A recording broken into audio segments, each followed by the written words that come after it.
Now in this lesson I'm going to show you how to install Grafana on a Windows system. So let's go to grafana.com/grafana/download, scroll down, go to Windows, and then we are going to go to Windows installer. I'm going to click here on download the installer. Software is going to get downloaded.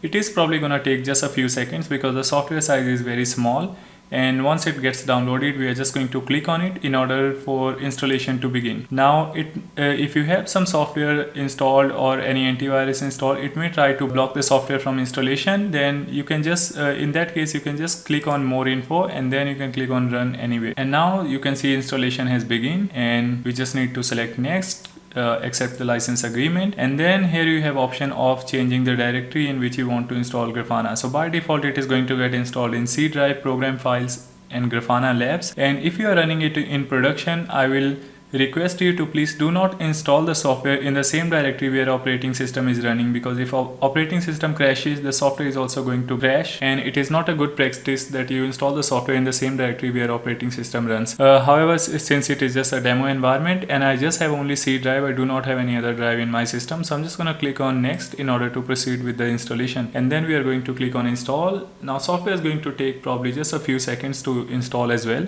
So now we can see software is successfully installed. I'm going to click on finish, and now we are going to see whether software is running or not. And in order to do that, you can see this Windows icon. Just right click here and then we are going to get an option of run. So here select run, and then you can type services.msc, and then it is going to open up a service manager where you can see all the Windows services. You can manage the status of those services. Now here we are going to search for Grafana, and as you can see, Grafana is by default is in running state on Windows.